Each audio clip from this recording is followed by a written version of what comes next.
नमस्कार दोस्तों, अनमोल हिंदी में आप सभी का स्वागत है। तो हम लोगों ने सीरीज शुरू किया था इस अंजू दीदी नाटक का। पहले मैंने 34 पेज तक पढ़ा चुका हूँ और अगर आप लोगों को पढ़ना है तो आप मेरे चैनल पर जाके पूर्व की क्लास देख सकते हैं। तो हम लोगों ने देखा था 34 तक का, जिसमें श्रीपत का आगमन हो गया था। अब हम लोग आगे देखते हैं। श्रीपत पर्दे के पास से निकलकर श्रीमान राय श्रीपत राय पधारे हैं।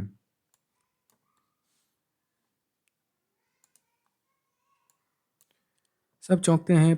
श्रीपत पर्दे के पास खड़ा है। कीमती सिल्क का कुर्ता और लटे पजामा। तो इसका हुलिया यहाँ पे बताया जा रहा है कि कैसा वेशभूषा है उसका। यहाँ पे सिल्क का कुर्ता है और लटे का पजामा पहने हुए उसकी, लेकिन कुर्ते के दो बटन खुले हुए हैं। दो बटन किसके? कुर्ते के दो बटन खुले हुए हैं और दोनों कपड़े तनिक मैले हो रहे हैं। आयु में अंजू से 2-2.5 वर्ष कम है, लेकिन अंजू की तरह पतला दुबला और कमज़ोर व्यक्ति नहीं। खाने पीने और मौज मनाने वाला आदमी है। लंबा तगड़ा और किंचित मोटा। कलाई में कीमती घड़ी। कलाई पे क्या है? कीमती घड़ी है। और मुंह में स्टेट एक्सप्रेशन का सिगरेट। ठीक है, तो ये सिगरेट भी है। कौन सा? स्टेट एक्सप्रेस का सिगरेट है। क्षमा चाहेंगे, यहाँ पे रीडिंग थोड़ा मिस्टेक हो गया। कह रहे हैं कि स्टेट एक्सप्रेस का सिगरेट। इंद्र उल्लास से श्रीपत श्रीपत जवाब देता। सिगरेट वहीं फेंक कर पैर से उसे मसलते और बड़े वकील साहब को आलिंगन में लेते हुए, जीजाजी। इंद्र नारायण उसे अपने आलिंगन में भींच कर, भाई बड़ी उम्र है तुम्हारी। अभी अंजू कह ही रही थी कि श्रीपत। अंजलि श्रीपत क्या कर रहे हो? धूल और पसीने से तुम्हारे कपड़े गच्च हो रहे हैं और तुम लिपटे जा रहे हो इनसे।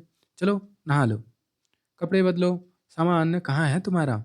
श्रीपत अच्छा, अरे दीदी, इतने बरस बाद मिले हैं जीजाजी से, तो क्या अच्छी तरह गले भी ना मिलूं? फिर लिपट जाता है।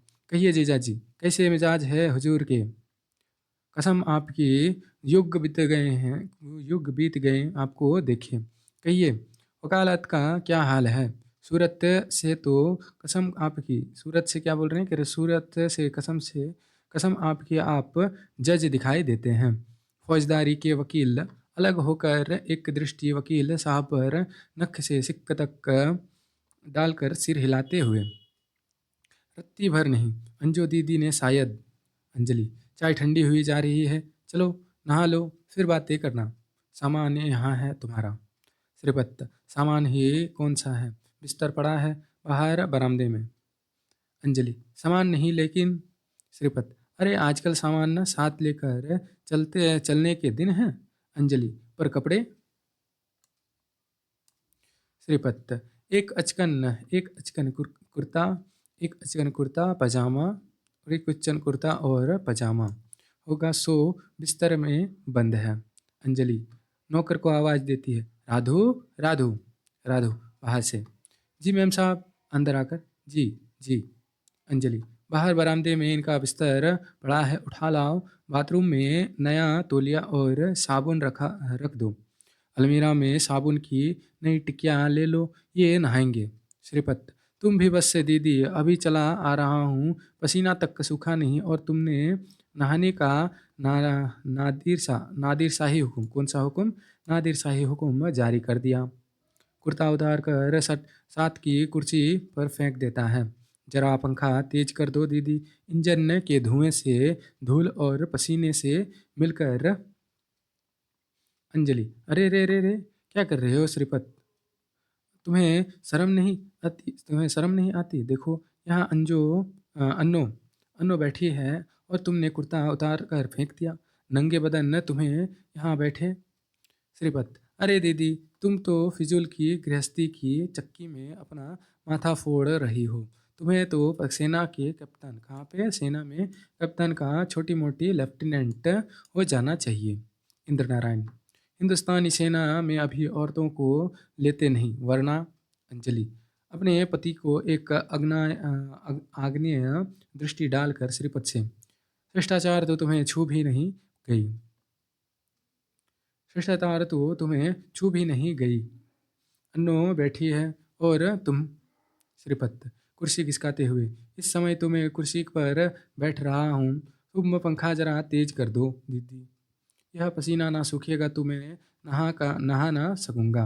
हंसकर अनीमा की ओर मुड़ते हुए, कहो अन्नो, तुम्हें तो जैसा युग के बाद देखा है, मैं तो कसम तुम्हारी पहचान भी ना सका तुम्हें।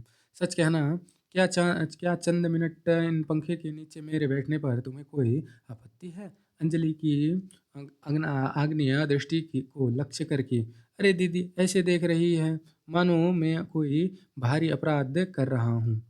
अपनी अ, अभी कहेंगे अंजलि की नकल उतारते हुए, हमारे नाना जी कहा करते थे, तुम्हें अपने नाना जी की कसम दे दी, छन्न भर को बिल्कुल बिल्कुल उनका ध्यान छोड़ दो और पंखे की हवा तेज कर दो। मेज पर पाँव टिका कर आराम से कुर्सी पर बैठ जाता है। अंजलि, मैं कहती हूँ तुम कितने गवार हो, यह खाने की मेज है और तुम यहाँ कपड़े उतार कर पसीना सुखाने बैठ गए हो।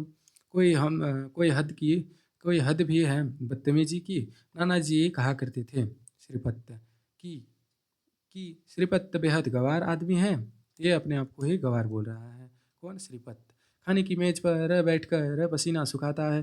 मैं कहता हूँ दीदी, मैं इतनी मुद्दत के बाद यहाँ आया हूँ, तुम्हारा छोटा भाई हूँ। तुम लोगों से मिलने की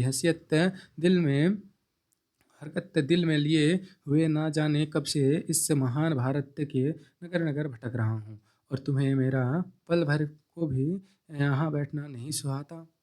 तुम्हारी कसम मैं जितनी देर यहाँ रहूँगा, एक मिनट के लिए भी आप लोगों को अपनी नज़र से ओझल ना होने दूंगा। अंजलि, यही तो मैं कहती हूँ, तुम उठो, नहा लो, फिर बैठ कर। श्रीपद, मैं कहता हूँ ब्रह्मा का वाक्य और मेरा वाक्य एक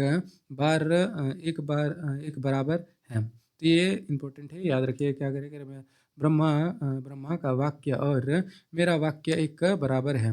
मैंने कहा ना कि मिनट भर के लिए भी आप लोगों को मैं अपनी नज़र से ओझल ना होने दूंगा। बाथरूम के में जाने की तो बात ही दूर की रही है।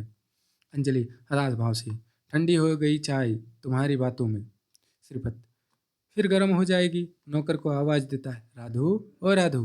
राधु बाहर से, जी आया साहब। श्रीपत हंसकर, कुछ ही मिनट हुए हैं मुझे यहाँ आए और कितनी जल्दी तुम्हारे नौकर का नाम मुझे याद हो गया है। अपने आप हंसता है। अंजलि, क्या करेगा नौकर, चाय का पानी गर्म करके, फिर ठंडा हो जाएगा, तुम नहा तो लो। श्रीपत, मैं कहता हूँ दीदी, चाय पीना भी कोई संध्या वंदन करना करना है कि स्नान आदि की जरूरत हो।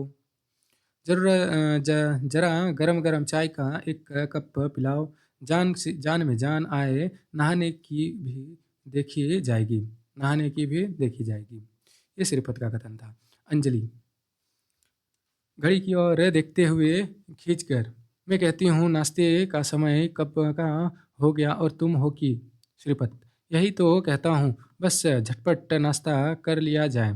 ट्रे को अपनी ओर खींचता है। सब लोग मेरे लिए क्यों बैठे रहें? भाई आप सब तो नहा कर बैठे हैं, मैं बिना नहाए बैठा सही। सहसा वकील साहब की ओर मुड़कर, क्यों जीजाजी, आपको कोई आपत्ति है? इंद्र नारायण अंजलि की ओर देखकर और खखा कर खखार कर मुझे ये मतलब कहते कहते रुक जाते हैं इंद्र नारायण। श्रीपत, और अन्नो तुम्हें?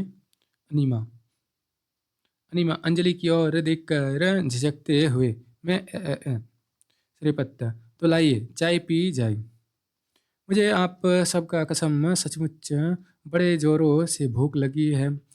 प्लेट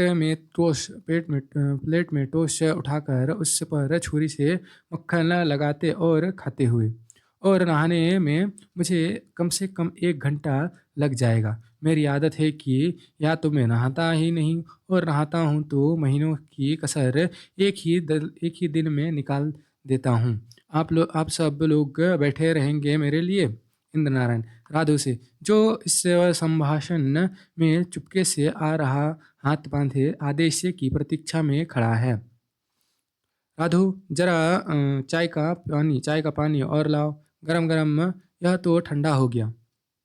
श्रीपत, और फिर मैं सोचता हूँ गर्म चाय पीने से जितना पसीना निकलता है निकल जाए, इसके बाद नहाऊंगा। लेकिन इसलिए मैं सदा नहाने से पहले नाश्ता किया करता हूँ। टिकोजी उठाकर क्या ये टिकोजी उठाकर चायदान को छूता है। चाय तो खूब गर्म है जीजाजी। राधु, और पानी अलग टीपॉट में लाओ। तब एक एक प्याला इसी में से हो जाए। राधु जाता है। श्रीपत वकील, यहाँ पे मिट गया है, यहाँ पता नहीं चल रहा है क्या लिखा है। वकील वकील साहब के प्याले में चाय डालता है, तो श्रीपत ही होगा वहाँ पे। श्रीपत जो है वकील साहब के प्याले में चाय डालता है। आप दूध को ज़्यादा नहीं लेते हैं, दूध डालता है और चीनी। अंजलि आगे बढ़कर क्रोध से, श्रीपत, तुम्हें टेबल मैनर्स का भी ज्ञान नहीं। हटो, मैं बनाती हूँ चाय। श्रीपत, ना दादी, ना दीदी, ना दीदी, चाय तो मैं अपने सदा आप बनाता हूँ, तुम्हारी कसम। दूसरा कोई काम खुद नहीं करता, पर चाय मैंने फैसला कर रखा है कि या मेरी पत्नी आकर बनाएगी या फिर मैं ही। अंजलि, भाभी के आने की संभावना से ही जो प्रसन्न हो जाती है। तुम करो भी शादी, लड़कियां तो हजारों। श्रीपत, ये अंजलि कह रही है, ठीक है। अंजलि का कथन था, क्या करे तुम करो भी शादी, लड़कियां तो हजारों। श्रीपत, चाय की चुस्की लेकर, अरे दीदी, शादी की कल्पना में जो आनंद है वह शादी के से कहाँ। सहसा वकील साहब की ओर मुड़कर, जीजाजी, मैं पूछ लूँ? अंजलि, क्यों, इन्हें क्या? इंद्र नारायण, नहीं भाई, मैं तो। श्रीपत, वाह जीजाजी, आपको अपनी कसम भगवान को साक्षी जानकर कहिए, शादी की कल्पना में ज़्यादा मज़ा है या शादी में? याद है ना, मैं अंजू दीदी की सगाई के सिलसिले में आपसे मिलने आया था। कितना हंसते थे आप उन दिनों। कितने ठहाके लगाते थे, कितने बेपरवाह थी आपकी स्वभाव में। जो जी चाहे खाते थे, जो जी चाहे करते थे, जहाँ जी चाहे जाते थे, हंसता है। और अब इतनी देर से बैठे हैं और एक ठहाका भी तो आपने नहीं लगाया। आपकी कसम, आप तो हाई कोर्ट के जज, ये क्या बोल रहे हैं, हाई कोर्ट के जज दिखाई देते हैं। हंसता है और चाय की चुस्की लेता है। जबकि आप एडवोकेट भी नहीं बने हैं। अब जब जब एक वकील जज नज़र आने लगे, ये भी इम्पोर्टेंट है। जब एक जज जो है वकील जज नज़र आने लगे, समझे कि वह बूढ़ा हो गया है। वकील तो जवानी का प्रतीक है, हंसता है। और जज बुढ़ापे का। कसम, आपकी जीजाजी शादी से आपको बुढ़ा बना दिया है। शादी ने जो है आपको बुढ़ा बना दिया है। स्वयं जोर से ठहाका लगाता है और चाय पीता है। और क्यों जीजाजी, आपका वचन तो आप नहीं भूले ना। पिछली बार जब हम मिले थे तो आपने कहा था कि एक बार फिर दिलकुशा होटल, ये यहाँ पे कौन सा होटल का जिक्र हो रहा है? दिलकुशा होटल। इंद्र नारायण इस बात के से घबरा कर कि श्रीपत अपनी झोंक में कुछ और ना कह दे, प्याला हाथ में ही लिए उठ खड़े होते हैं। लो भाई, मुझे तो देर हो रही है। एक मामला है, सॉरी, यहाँ पे क्या बोल रहे हैं, कह रहे हैं एक मामला है ज़रूरी। मैं लंच पर आने की कोशिश करूँगा, उसे निपटा कर मेरी प्रतीक्षा ना करना। हाथ के प्याले को एक ही घुट में समाप्त करके मेज पर रखते हुए चले जाते हैं। अंजलि, हेड तो अपना लेते जाइए। उसके पीछे पीछे जाती है। श्रीपत चाय का दूसरा प्याला बनाता हुआ गुनगुनाना आरंभ कर देता है। ये गाने वगैरह भी इम्पोर्टेंट है। ये क्या गा रहा है देखिए। श्रीपत कह रहा है कि भरी भज्म से राज की बात कह दी, बड़ा बेअदब हूँ, सजा चाहता हूँ। श्रीपत गुनगुना रहा है जब राधु दूसरा टी पॉट लाता है और उसे मेज पर रखकर चला जाता है। अनीमा उसमें से अपना प्याला बनाती है। अनीमा अपने प्याले से चाय ढालते हुए, मैं पूछती हूँ क्या आप किसी तरह के शिष्टाचार में विश्वास नहीं रखते हैं? तो याद रखिएगा ये किसका कथन रहता है? अनीमा का। श्रीपत हंसकर, किसी तरह से भी नहीं। शिष्टाचार शादी का यूँ कह लो कि बंधन का प्रतीक है। याद रखिएगा यहाँ पे शिष्टाचार को बंधन का प्रतीक है। ठीक, शिष्टाचार शादी का यूँ कह लो कि बंधन का प्रतीक है। उधर आपकी शादी हुई, इधर आपके गले में शिष्टाचार का जुआ पड़ा। ठीक है, ये कथन भी इम्पोर्टेंट है। ये आपकी सांस है, ये आपकी जो है सांस है। ये इसके सामने सिर नीचा किए शिष्टता से यूँ मुस्कुराओ मानो आपके सारे दांत झड़ गए हैं। ये आपकी सलहज है। इनके सामने विनम्रता से ऐसे हंसो मानो आपकी बत्ती सी मोती की है। ये आपकी पत्नी है। आपको आचार व्यवहार सदाचार और शिष्टता की मौसी खूब जोर से ठाका मारता है। ठीक है, तो यहाँ पे किसका किसका जिक्र हुआ दूसरा बार देख लेते हैं। यहाँ पे कह रहे हैं कि ये आपकी सास रहेंगी तो क्या करना चाहिए? सामने सिर नीचा की श्रेष्ठता से और मुस्कुराओ मानो आपके जो है सारे दांत झड़ गए हैं। ये आपकी सलहज है। इनके सामने विनम्रता से ऐसे हंसो मानो आपकी बत्ती सी मोती की है। ये आपकी पत्नी है। आचार व्यवहार सदाचार और शिष्टता की मौसी। तो यहाँ पे पत्नी को क्या बोला जा रहा है? शिष्टता की मौसी। खूब जोर से ठहाका मारता है। मेरे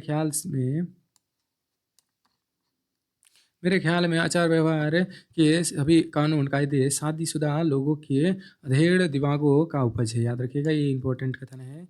क्या कह रहे हैं कि आचार व्यवहार सभी कानून कायदे शादीशुदा लोगों के अधेड़ दिमागों की उपज है। इसलिए मैं ब्याह की कल्पना ही करता हूँ, उसमें बंधन में नहीं फंसता हूँ। सहसा अनीमा की ओर मुड़कर, क्यों अन्नू, क्या तुम भी शादी वादी करना चाहती हो या तुम्हें मेरी तरह ब्याह के सपने देखना ही पसंद है? अंजलि वापस आते हुए तिनक क्रोध से, चलो अनीमा, चल कर बैठक में बैठते हैं। चाय पी ले ना तुमने? अनीमा प्याले को एक ही घुट में समाप्त कर देती है। अंजलि नौकर को आवाज देकर, राधु राधु राधु आंगन से, जी आया, अंदर आ गए जी। अंजलि राधु यह सब उठाकर ले जा और मैं कहती हूँ मेज का अच्छी तरह साफ कर दे। नीचे के संवाद में राधु चुपचाप मालकिन के आदेश का पालन करता है। अंजलि सारे चादर खराब कर दी तुमने श्रीपत। ये अंजलि क्या कह रहे श्रीपत से? सारी चादर खराब कर दी तुमने श्रीपत, तुम तो बच्चों से भी गए गुजरे हो गए हो। नीरज अपनी मेज पर खाना खाता है लेकिन मजाज है कि जो मेजपोश खराब हुआ हो और तुमने ऐसे हो कि। श्रीपत अपना प्याला लिए हुए कुर्सी सरका लेता है और कि साधु को काम करने में सुविधा हो। मैं कहता हूँ कि दीदी तुम जरूर सेना में भर्ती हो जाओ। गृहस्थी ने तुम्हारे सारे गुणों को मटिया मेट कर दिया है। तो गृहस्थी ने क्या कर दिया है? गृहस्थी ने तुम्हारे सारे गुण जो हैं उनको मटिया मेट कर दिया है। अंजलि हटो और यह प्याला अब खत्म कर लो। इस गरीब को दूसरे भी काम देखने हैं। याद रखिएगा ये क्या कहते हैं? इस गरीब को जो है दूसरे भी काम देखने हैं। देखो घड़ी में क्या वक्त होने को आया है। चलो जाओ उधर बैठक में चलकर बैठें, यहाँ राधु सफाई करेगा। अनीमा उठती है।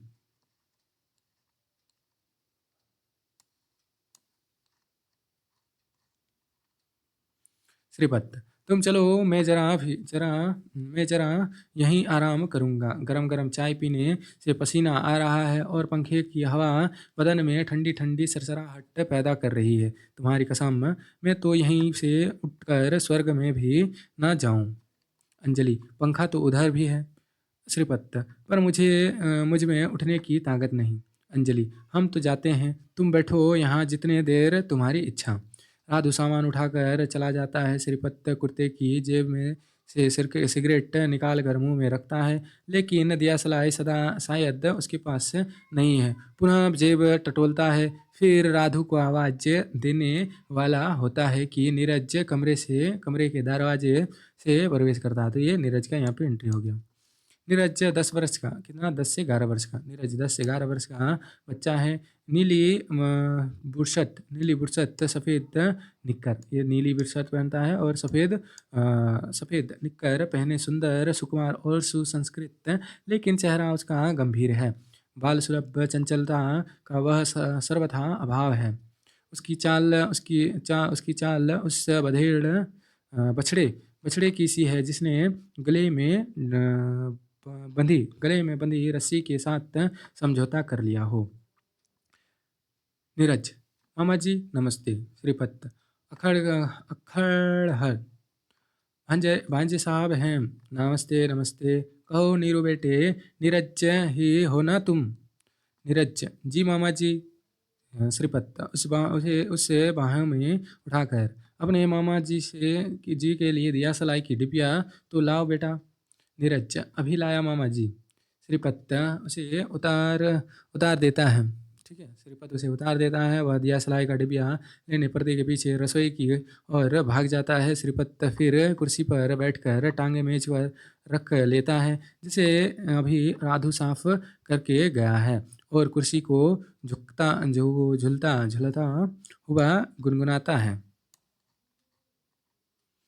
यहाँ पे इसका और एक गीत आया हुआ है। ये सारे गीत भी इंपॉर्टेंट है, परीक्षा में कभी कभी गीत वगैरह भी पूछे जाते हैं। यहाँ पे श्रीपत क्या कह रहे हैं कि ऊधो अंगिया अति अनुरागी, इक टक मक जोवती अरु रोवती, भूले हु फलक ना लागे, ऊधो अखिया अति अनुरागी।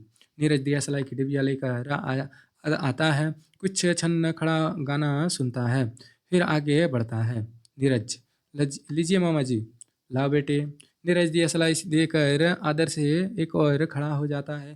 श्रीपत वैसे ही टांगे मेज पर रखे दिया सलाई जलाकर सिगरेट सुलगाता है और बड़े आराम से कस से खींचता है। नीरज, पर्वता आदर से, सॉरी, पूर्वता आदर से, ये नीरज कह रहा है पूर्वता आदर से। मामा जी मेज पर टांगे नहीं रखा करते। सहसा श्रीपत की टांगे नीचे आ जाती है। फिर वह तनिक चौंक कर नीरज की ओर देखता है और अनायास ठहाका मारता है। श्रीपत फिर टांगे उसी प्रकार मेज पर रखते हुए, किसने कहा तुम्हें? नीरज, मम्मी कहा करती है मामा जी। श्रीपत, वे तुम्हारे लिए कहती होगी, तुम अभी बच्चे हो ना। जब तुम्हें बड़े होकर किसी के मामा बनोगे तो तुम्हें भी मेज पर टांगे रखकर बैठने की इजाज़त मिल जाएगी। फिर हंसता है। कहो किस क्लास में पढ़ते हो? नीरज, 5वीं में मामा जी। श्रीपत, पढ़ लिख कर क्या बनना चाहते हो? Shripat, sorry Neeraj, deputy commissioner. यहाँ क्या बनना चाहता है ये? Deputy commissioner. Shripat, deputy commissioner बनने की बात तुम्हें किसने सुझाई? मम्मी ने। तुम स्वयं क्या बनना चाहते हो? मैं तो मामा जी। यह तुम्हें हर बात के साथ मामा जी कहना किसने सिखाया? मम्मी ने कहा है कि बड़ों के बात करते समय आदर से। श्रीपत, तो हो चुके तुम डिप्टी कमिश्नर। इतने आदर से बात करोगे तो सरकार तुम्हें पटवारी बना देगी। तो इतनी इज्जत के साथ बात करोगे तो तुम्हें क्या हो जाएगा? इतने आदर के साथ बात करोगे तो सरकार तुम्हें पटवारी बना देगी। अकड़ कर चला करो, रौब की बात किया करो। और नीरज, मैं तो कप्तान बनना चाहता हूँ। ये क्या बनना चाहता है? कप्तान बनना चाहता हूँ मम्मी जी। पर कप्तान, क्रिकेट का कप्तान। क्रिकेट खेलते हो? जी मामा जी, मम्मी कहती है बड़ा निकम्मा खेल है, चोट लग जाती है। तो फिर तुम बन चुके क्रिकेट के कप्तान। कितने घंटे खेलते हो? 2 घंटे। ये कितने घंटा क्रिकेट खेलता है? 2 घंटा।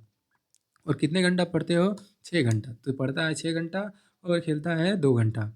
6 घंटे खेला खेला करो और 2 घंटे पढ़ा करो। जी मैं पास कैसे हुआ? ठीक है, ये नीरज कह रहा है कि जी मैं पास कैसे हूँगा। ये कह रहा है कि मैं पास कैसे हूँगा। श्रीपत, पास होने के लिए रोज बाकायदा 2 घंटे पढ़ लेना काफ़ी है। ठीक है, कह रहा है कि मैं इतना ही पढ़ूँ, इतना मैं खेलूँगा 6 घंटा और 2 घंटा पढ़ूँगा तो मैं पास कैसे होऊंगा। पास होने के लिए रोज बाकायदा 2 घंटा पढ़ लेना काफ़ी है, ये मतलब सजेस्ट कर रहा है इसका मामा जी। और फिर तुम पास होते रहना चाहते हो तो क्रिकेट बनना कप्तान बनना। ये नीरज कहता है कप्तान बनना।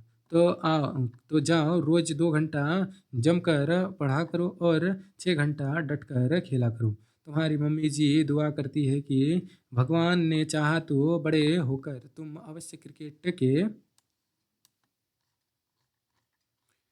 के कप्तान बनोगे और भारत तो क्या संसार भर में नाम पहुंचाओगे। नीरज गदगद होकर मम्मी जी करे कि गदगद होकर मम्मी जी बढ़कर श्रीपत से लिपट जाता है। सॉरी, मामा जी गदगद होकर मामा जी बढ़कर श्रीपत से लिपट जाता है। अंजलि दूसरे कमरे से नीरज नीरज जी मम्मी। अंजलि कमरे में प्रवेश करते हुए, यहाँ क्या हो रहा है, यहाँ क्या कर रहे हो। ये अंजलि पूछती है नीरज से, यहाँ क्या कर रहे हो। उधर चलो, अपने एक कमरे में, पढ़ने का समय हो गया है। अभी तुम्हारे मास्टर साहब आते होंगे। काम कर लिया कल का तुमने। नीरज मम्मी मैं तो खेलूंगा। अंजलि क्रोध से, क्या। उसने उसके कंधे पर थपथपाते हुए नरमी से, चलो नीरू बेटे। नीरज 6 घंटे खेलूंगा और 2 घंटे पढ़ूंगा। क्रोध से, क्या कहते हो। नरमी से, चलो बेटे तुम्हारे मास्टर साहब आने वाले हैं। मैं क्रिकेट का कप्तान बनना चाहता हूँ। क्रोध को बरबस रोक कर नरमी के साथ, पागल, सिर पैर तुड़वाएगा क्रिकेट का कप्तान बनकर। तुझे तो डिप्टी कमिश्नर बनना है। नीरज मुझे डिप्टी कमिश्नर नहीं बनना है, मैं तो क्रिकेट का कप्तान बनूंगा। क्रोध को रोक सकने की मैं असफलता होकर, चल चल बन लिया क्रिकेट का कप्तान, अब चल कर पढ़। मास्टर साहब के आने का समय हो गया है। उसके कान से खींचते हुए ले जाती है। श्रीपत, अरे दीदी तुम तो नीरू बेटे का कान उखाड़ दोगी। अंजलि जाते जाते मुड़कर क्रोध से, चुप रहो श्रीपत, तुम चाहते हो मेरा बेटा भी तुम्हारे तरह आवारा हो जाए। फुफकारती हुई, काम के ना कांच के 2.5 सेर अनाज के। तो ये कथन भी किसका है, अंजलि का है। बिफरी बिफरी हुई चली जाती है और जाते जाते मेज पर से दिया सलाई की डिबिया उठा ले जाती है। श्रीपत, अरे दीदी तुम तो व्यर्थ ही गृहस्थी की चक्की में अपनी जान खपा रही हो। तुम्हें तो कहीं सेना में कप्तान या छोटी मोटी लेफ्टिनेंट हो जाना चाहिए। हंसता हुआ फिर कुर्सी पर आ बैठता है, सिगरेट उठाता है, लेकिन वह बुझ गई है और डिबिया अंजलि जाते जाते साथ ले गई है, इसलिए यूं ही जेब टटोल कर रह जाता है। श्रीपत अपने आप, भगवान ही बचाए दीदी से। दिया सलाई की डिबिया ही जाते जाते उठा कर ले गई। टांगे मेज पर रख लेता है और नौकर को आवाज देता है, राधु राधु। राधु दूर से जी आया। क्षण भर के बाद आता है, जी साहब। श्रीपत, दिया सलाई की डिबिया लाओ। बहुत अच्छा साहब। ये राधु कह रहा है, बहुत अच्छा साहब। ठीक, चल जाता है। श्री गुनगुनाता है। तो यहाँ पे फिर से और एक गीत गाता है ये। और ये कौन सा गीत है, कह रहे हैं कि यह दस्तूर जुबाबंदी है। कैसा तेरा महफिल में यहाँ तो बात तय करने की को तरसती है जुबान मेरी। सिरबत के गाने के मध्य पर्दा गिरता है। क्षण भर तक गाने की ध्वनि आते रहती है। इसके बाद निशब्द छा जाती है। तो ये हम लोग का प्रथम अंक का प्रथम दृश्य खत्म हो गया। दूसरा दृश्य में कुछ है नहीं, बस विवरण टाइप में दिया है कुछ, तो देख लेते हैं दूसरा दृश्य।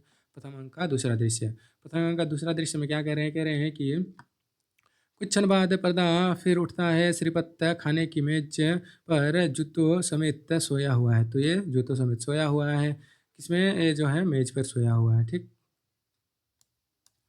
मेज की चादर गोला सा बनी उसके सिर के नीचे तकिए का काम दे रही है। मेज चूंकि इतनी लंबी नहीं कि वह टांगे पसार कर लेट सके, इसलिए उसकी टांगे एक टांग दूसरी में घुटने पर है, लेकिन दोनों टांगे एक और को झुकी हुई है और अलग अलग हुआ ही जाती है।